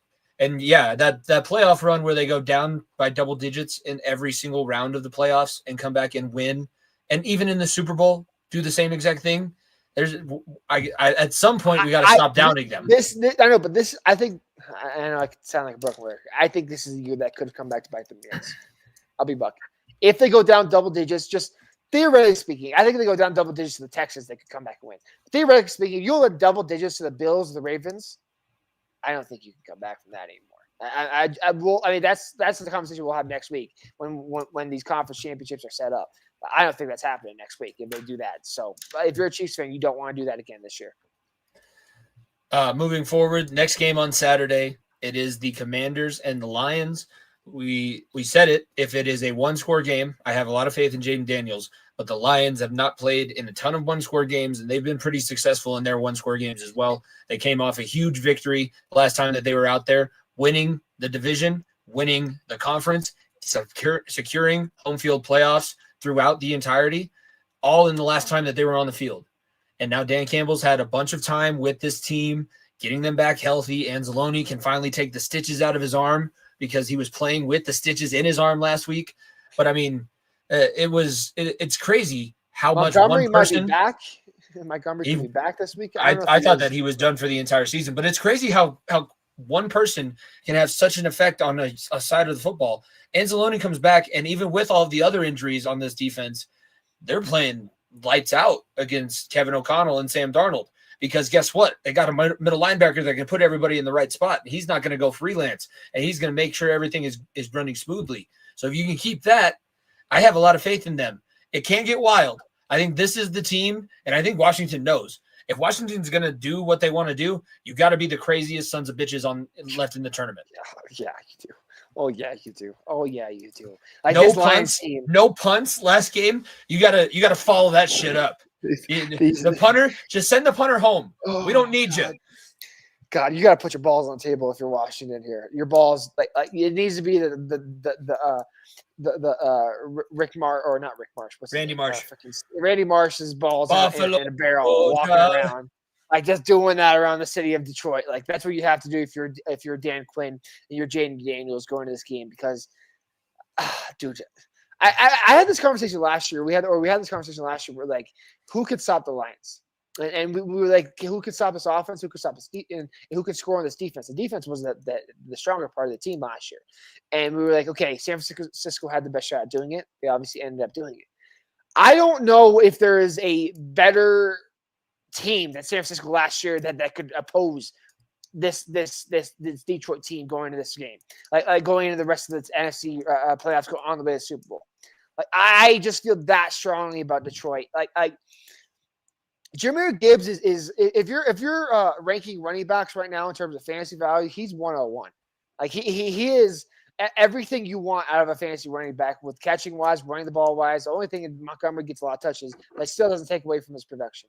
And Jared Goff. That city loves this man more than Eminem.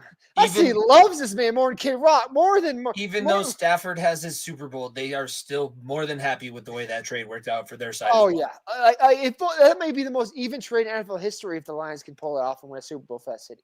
Like Rams got one, Lions got one. Both sides are happy. Matthew Stafford can get his jersey retired and everything. Everyone's kumbaya. Okay, that's what I think Stafford wants if he doesn't win at all. But I just cannot stress enough like how well-sounded football team this Lions team is. They make the right decisions. They don't make dumb penalties. They don't turn the ball over very often. Like they just do the right things. That it's going to have to take, unfortunately, a flawless game from the Commanders, I think, to do this again and to beat them. And I don't know if Jaden Daniels can do that. I frankly don't know if he can do that yet. I'll say yet. I think he could eventually, but yet. I'll say yet. And I know Bucky Irving is a good running back, and Baker Mayfield, I don't know, we can have a conversation on another day whether Baker Mayfield or Jared Goff is better, but I think Jared Goff has had a definitely more successful season. But Bobby Wagner's not chasing down Jahmyr Gibbs the way that he chased down Bucky Irving. Jahmyr Gibbs going through the hole at 15 miles an hour, he will find a soft spot. He will break a big run. He will put the ball in the end zone. Jahmyr Gibbs is just one of a kind. He's just one of a kind. And like I said, Monroe St. Brown has really taken off. I love the receiving room for Detroit. Jameson Williams had a really, really good year.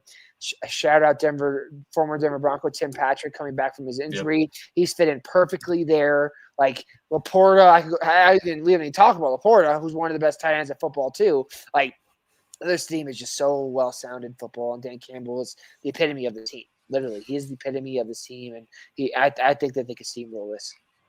Dan Campbell's one guy I would love to play for. I don't have any disagreement with what you said there. First game on Sunday. It is the Eagles and the Rams. The Eagles, 2 seed, got the win. It looked closer than it needed to. Everybody kind of looked a little bit out of sync. Did you see AJ Brown? AJ Brown's like me, apparently. He likes to read in his downtime. And he wasn't getting much looks during the game. Oh, that was crazy. He decided to take some time, read a couple passages, center himself.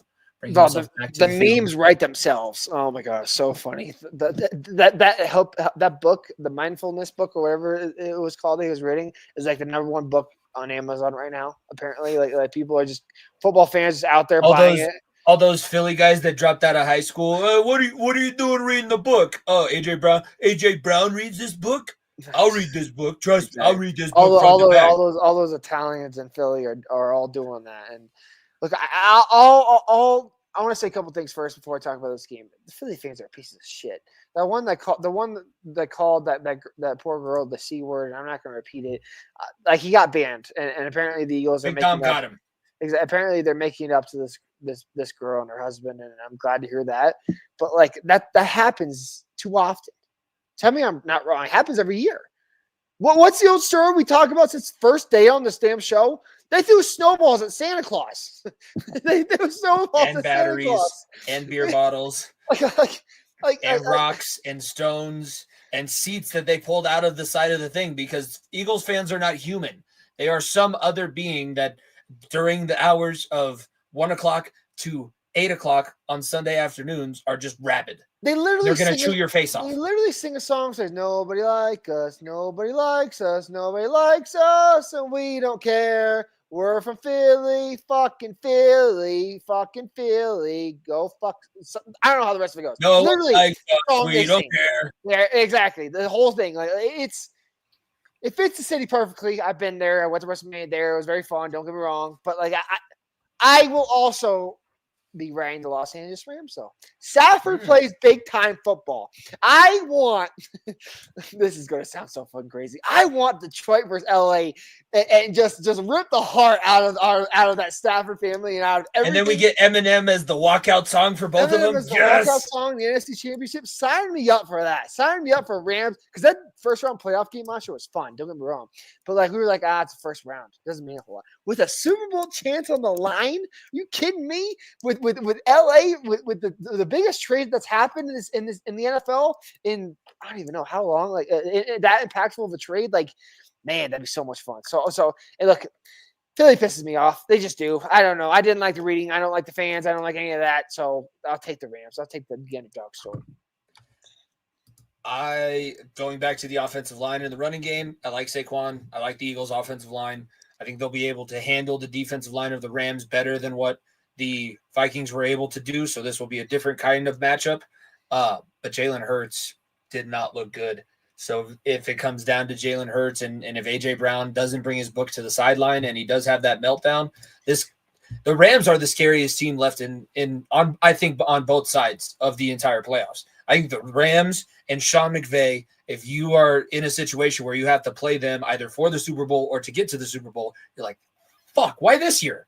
Why? They're the wild card. They're the joker in the deck that you just like, I don't know what I'm going to get. I don't know if I'm going to get a regular season Rams team that frankly looked like a really poor team throughout the season, or am I going to get playoff Staffords and a defense that frankly retooled itself to be as good as that Super Bowl, whatever that was 2 years ago, Super Bowl, whatever when they were the Bengals. Like this team is very, very good. Very, very good. And Philly is very, very good too. I will not deny it, but I don't know. I just don't want to see Philly. If I had the worst, and we'll talk about the last matchup because it's the best matchup here in a second. If I get a Philadelphia Eagles versus Kansas City Chiefs Super Bowl, I will throw up. I will literally like I'm going to be in DC during that time again for the PLL Championship Series and all that. I will probably not watch the game because that's how little I will care about that game. Because if the Chiefs will just win the Super Bowl again and this other thing, give me someone different. Give me something different. I know I sound like a little child, like wanting a piece of candy, but like give me something different, okay? I don't want the same shit over and over again. We're talking about. Oh, there's a Philly fan for you. We're talking about the playoff games. We were talking about the Eagles and I can't even think. The Eagles and the Rams game. I'm on the Eagles. Niko's on the Rams. We're going into the best game of the entire weekend. It's rare to answer the fan, I'm a Broncos fan. I understand we're not very good. I'm well aware of that. Jimmy's a Broncos fan too that has Bengals ties, is all I'll say. So that's the way that's who you're listening to. So I understand both of our teams are out. I'm well aware of that. Thank you. Subscribe, and then talk shit. For the last game of the weekend, best matchup of the playoffs so far. Both MVP candidates leading their teams, physical running games. 299 yards for the Ravens last week. The Bills, we talked about them against the Broncos.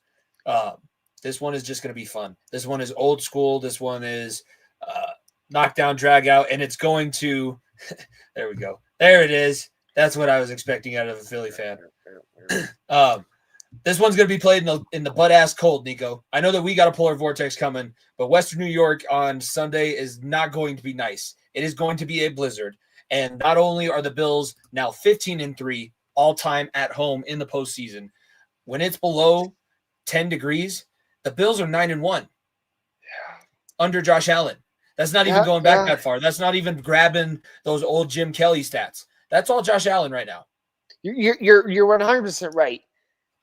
But what I will say is that when you look at the style of a matchup of which style of running game, which style of football team will win this type of game?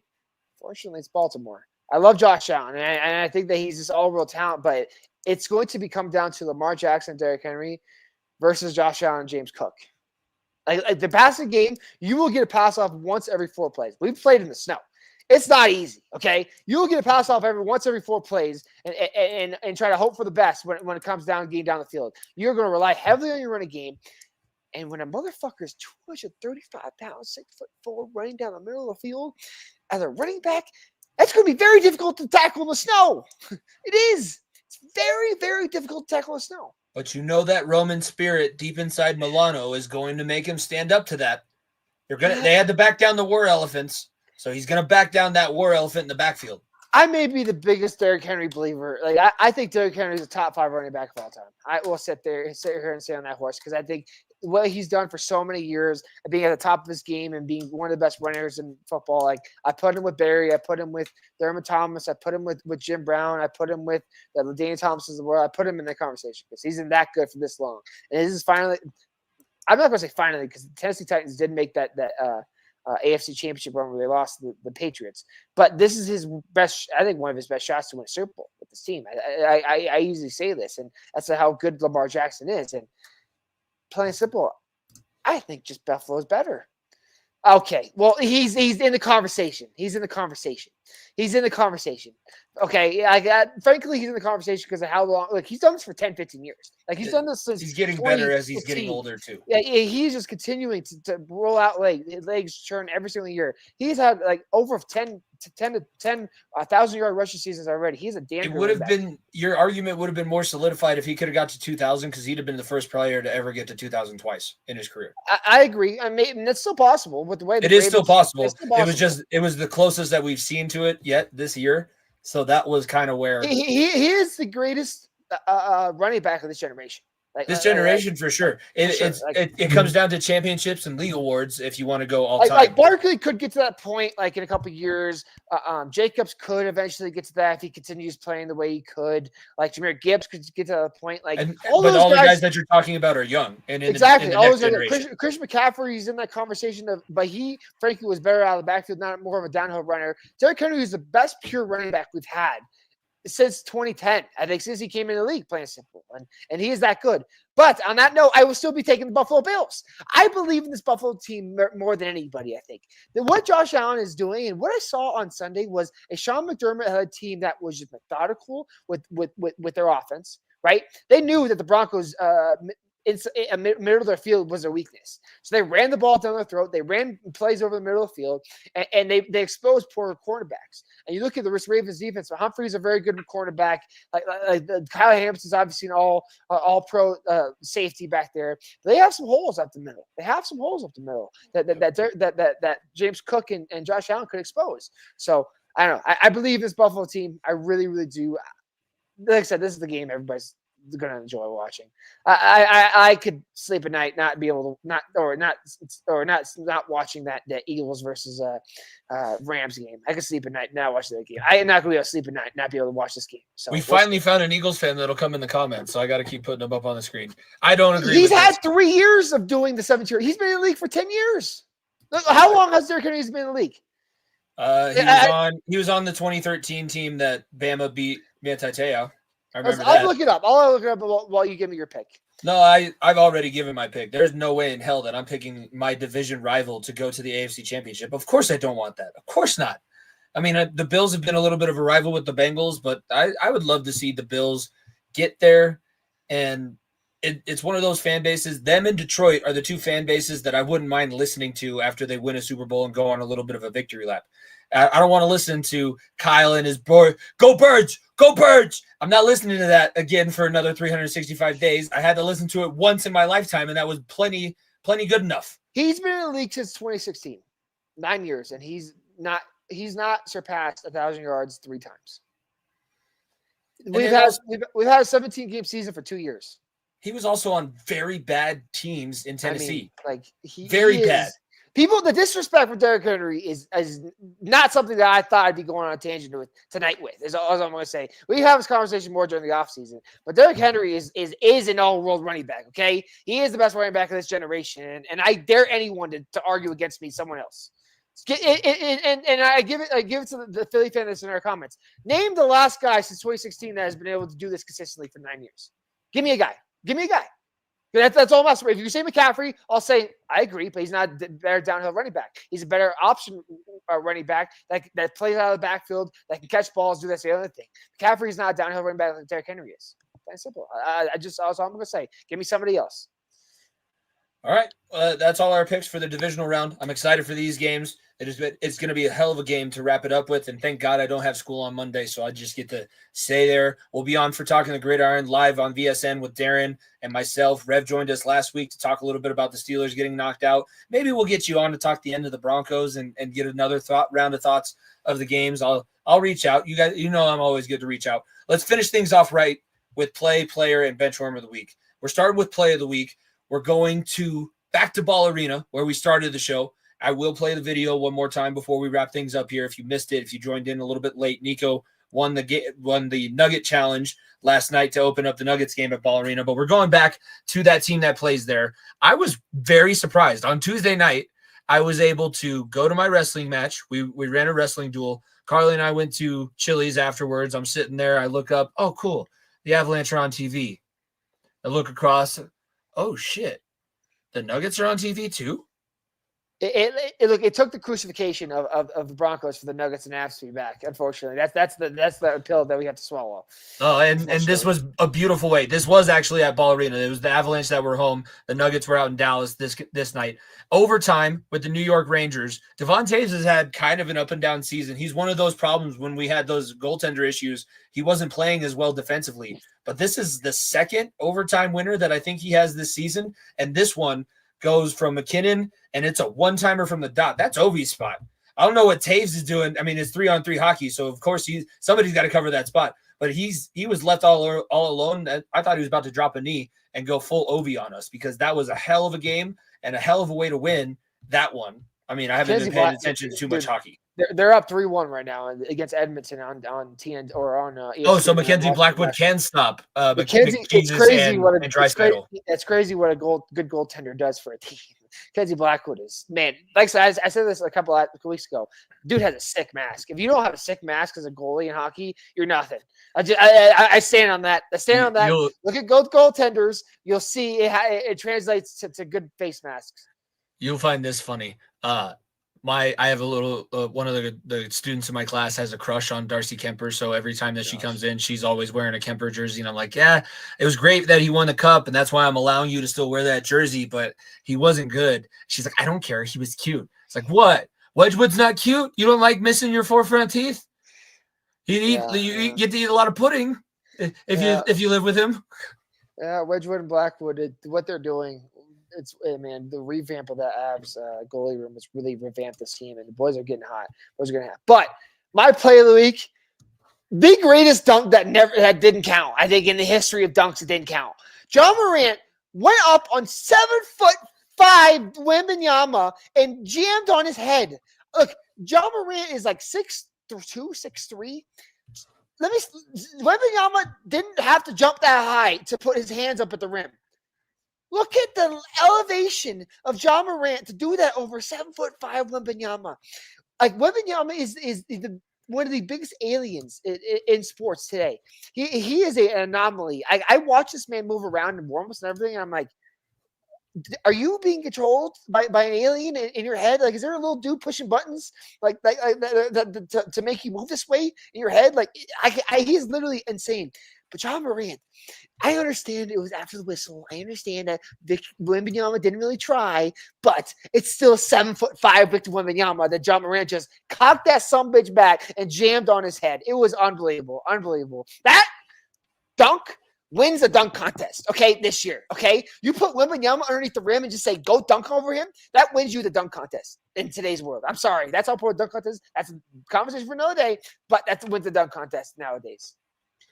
That was the first time in history Niko texted me a change in his play of the week. He's like, I know this didn't count, but this has to be it, and that's my play. I don't care. I was like, I don't care. It's 7'5" Wembanyama. I cannot stress that enough. 7'5".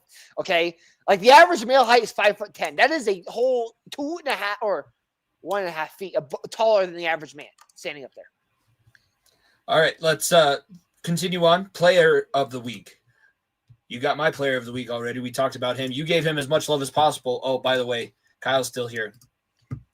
He doesn't have another running back for you. There's not another running back for me. I was right. Tell me I'm wrong, because I'm not. I know.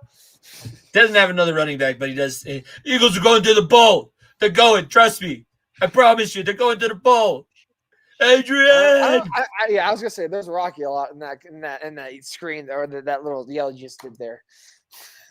I know that. My player of the week, Derrick Henry, 186 rushing yards, 2 touchdowns last weekend. And he set the tone. He was the attitude. He didn't allow Lamar Jackson to almost put the Ravens in a position to lose that game. He didn't allow for it. Yeah. I keep stroking Derrick Henry off, and I'll stop here a second because it's time for me to. And look, you can skip ahead a minute and a half if you don't give a fuck about wrestling. Don't. Penta, this was amazing. Penta is the greatest luchador to never step foot in the WWE.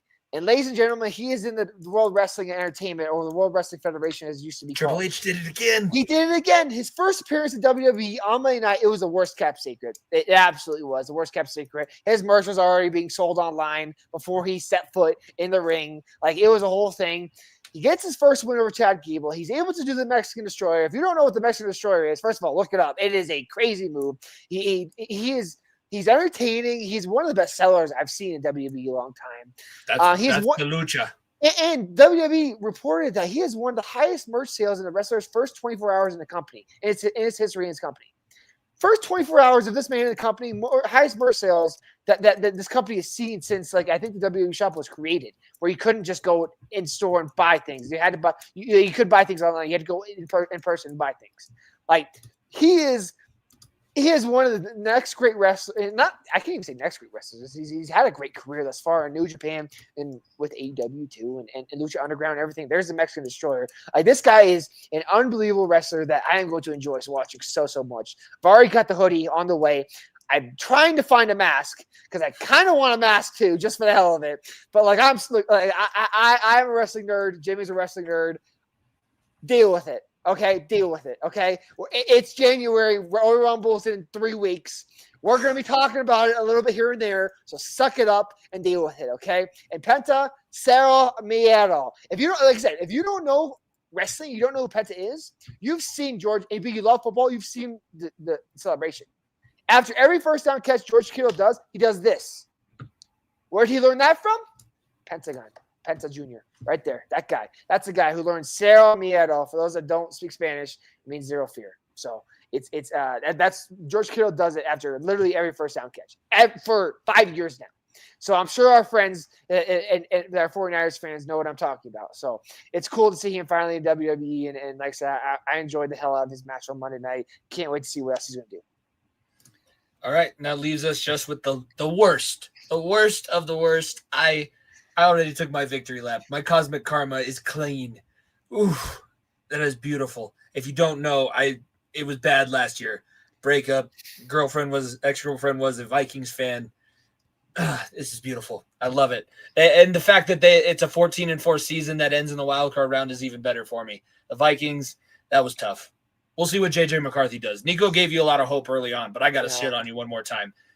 I don't hate it, but I don't think Sam Darnold has had a worse week than Dan Snyder. Because 1 year after this man sells the team, this team wins his first playoff game in 20 years. He never was in it to win. 2004. This man put poor product after poor product on the field. And I cannot stress this enough. Like having a good owner in football, having a good owner in basketball, hockey, and baseball does so far for a team. And 1 year after this sells team, like, could you imagine what this team would look like if Dan Snyder was still at the helm? I don't think Jaden Daniels would have already been injured because there's been 2 or 3 times where his knee's been rolled up on, and you're like, and it didn't. I don't think this team hires Danny Quinn. No, I don't think this team drafts Jaden Daniels. I think they may stick it out with Sam Howell another year. I don't think they do any of this. And that ball doesn't doink in. And the ownership group with Magic Johnson in it and a couple of other names I don't remember off the top of my head walked in and they win a first playoff game in 20 years. That's on the road too. On the road in a hostile environment. It's a team that's I understand it's an entirely different team, but 4 years removed from a Super Bowl win. Like it's a team that's been around the playoffs nearly every single year. Last couple of years, the Buccaneers, and you go on the road and win that game. It's so funny that the Commanders are doing this now when he leaves. Literally when he leaves. Like I look back and I can't I think this is not the first time he's been a bench one week.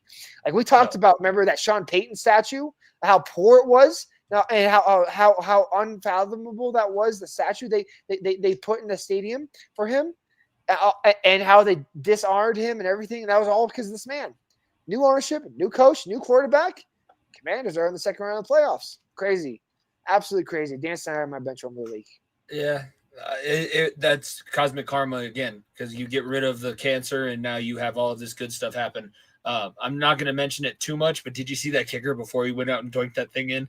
That was the most nervous energy I've seen come through a screen in a long time. There's a lot of dramatic actors that can take notes. Just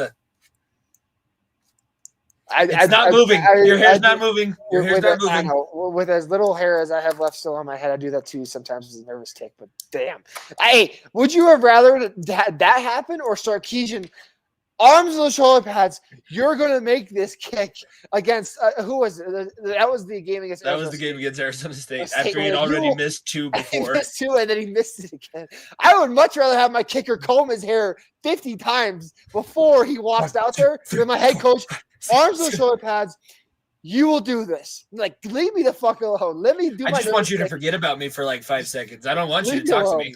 And I like that's their backup kicker. They've been on like a kicker woes all season long too. So good for the Commanders. A doink in is just crazy. A doink in. That's like I said. That's karma. Like the width of a goalpost. You know how wide it is? Probably it's the length of a dollar bill. It's the width of a dollar bill. Yeah. We saw 3 doinks this weekend. We saw 3 of them. That's damn impressive. I was like, We've been saying these kickers suck all season. Maybe they're just really good. They're going through. Maybe they're just way too good. And they practice doinking it, I guess. I don't know. They're all too busy playing horseshoes over the summer. You're like, I hit the pole. It's so funny. It's great. It's even better when the doink goes in. It's like oh fuck, like oh it went in. Oh, it's the biggest sigh of relief. You can't even celebrate. It's just like oh. Yeah. Like, oh, we did it. Oh, we did it. It's not even that exciting because when you know the ball's going in, you can just start celebrating right then and there. When you see it doink, like you hear the sound and echoing of the dunk off the thing, you're like, oh no. And then it goes through and you see the hands go up, like, oh, thank God. Oh, I didn't get crucified. It was like I saw my life last. I was on stream. I was in the middle of doing something on our Twitch channel, FEOTV Pod. Shameless plug. Doinked in. Oh shit, he doinked it in. He did it. Oh my God, he did it. 20 years of playoff pain erased like that. Good for them. All right. Good for them.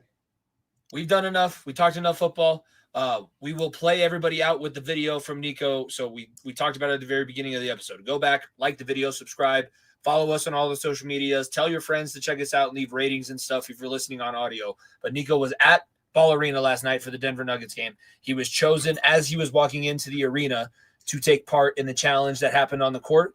And I happen to have a cousin that was there. So I got a pretty good video. One more thing. We don't lose. We don't lose those. One shot, one opportunity. What's the Amazon that sees everything I ever wanted? $100 gift card. Okay. $100 gift card. Everything that he's ever wanted, ladies and gentlemen. You're going to see that. Then you'll see our outro video. Thank you very much for tuning in this week. We love everybody that joined in live. Kyle, you are now you're the generic Eagles fan we're always referring to. We're just going to call you Kyles from now on. Birds are going to the ball. Birds are going to the ball. Goose Sports, we see you as well tuning in the comments. Everybody that tuned in, we appreciate you. Be sure to check us out as we move forward. More playoffs coming. We'll have a national champion by the time we come back next week. Oh, and NBA, NHL season will be more than we'll start talking about it, but also shout out TikTok. All those it's not going away. Had a good run.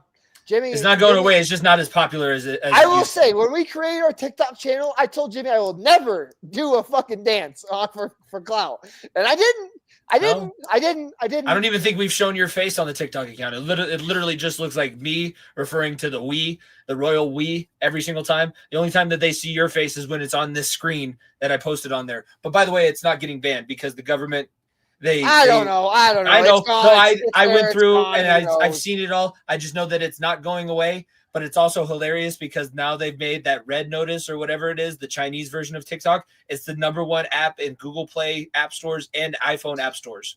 And the government was like, well, we don't want you to have TikTok because it'll steal your data. And then the app that they downloaded that the government has now forced everybody to go on to, actually, it says in the terms, it's like you're giving us your data willingly. And everybody's like, yeah, fuck it. I just want to shove it up my government's ass real quick. Oh, my gosh. Unbelievable. But it's crazy. If this is the last week of TikTok, go follow us for the last time on TikTok. At FEOTV Pod. Do it, please. Please do it. We appreciate everybody. Thank you guys for tuning in. For myself, Jimmy Pilato, my co-host, Niko Bryant. Enjoy him on the Ball Arena court. Winning. And we will see you guys next week. Peace.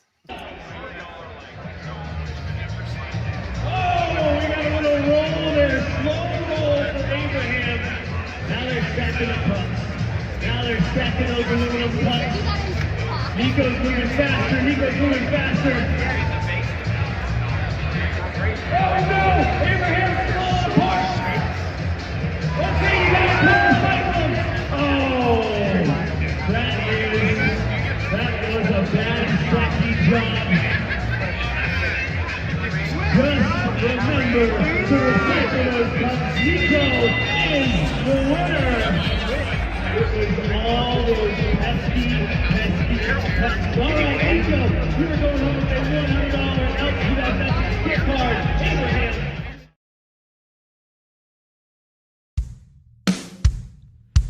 If you don't stay down and you never quit, come on over here and sit on the far end of the bench.